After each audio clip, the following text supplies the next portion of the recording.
Permasalahan daerah terisolir Waiharu menjadi perhatian pasangan calon bupati dan wakil bupati pesisir barat pada debat publik perdana Pilkada 2024. Paslon nomor urut 1 Dede Irawan Topani mengatakan permasalahan daerah terisolir Waiharu ini jangan terus menjadi komoditas politik di setiap momen Pilkada. Jika kami diberikan kesempatan untuk memimpin Kabupaten Pesisir Barat, maka kami akan memastikan solusi terbaik untuk menuntaskan masalah Waiharu ini, ungkap Dede Irawan. Dikatakannya diri yang bersama pasangannya Irawan Topani sudah beberapa kali masuk ke daerah terisolir tersebut. Mereka juga melihat langsung bagaimana kehidupan masyarakat di Waiharu, bagaimana masyarakat di sana selalu bermimpi untuk memiliki infrastruktur yang setara dengan masyarakat pada umumnya, khususnya akses jalan yang layak. Sementara itu, Paslon 02 Septiade Abdul Rahim mengatakan permasalahan Waiharu bukan hanya permasalahan kabupaten saja, tetapi juga permasalahan provinsi dan juga pusat. Karena permasalahan 4 pekon yang ada di Waiharu ada sesuatu yang tidak bisa kita tembus, hingga untuk mengatasi ini harus berkolaborasi dengan provinsi dan pusat, kata Septi.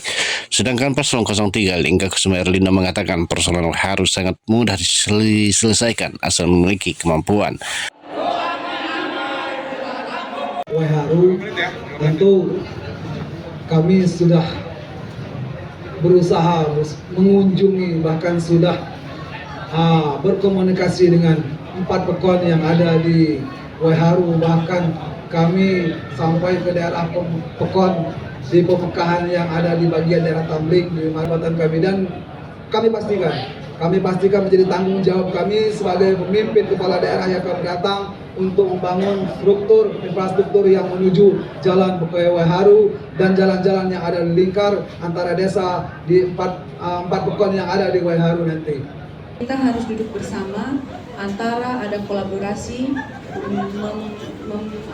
menyelesaikan permasalahan 4 pekon yang ada di Kebunan.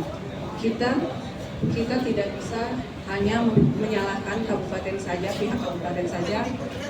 Kita harus duduk bersama sehingga penyelesaiannya akan lebih cepat, tepat, dan selesai. Terima kasih.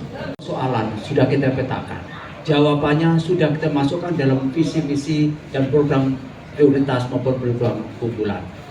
Semua masalah insya Allah kita selesaikan. Bisa kita lihat tadi, siapa persoalan-persoalan yang real di lapangan yang bisa menyelesaikan jawabannya, yang bisa memberikan penjelasan secara utuh, gamblang kepada masyarakat. Bukan omong-omong saja, bukan berteori saja. Mari kita lihat, monggo dilihat siapa di antara yang punya substansi jawaban yang paling mengenal dengan persoalan yang ada di lapangan.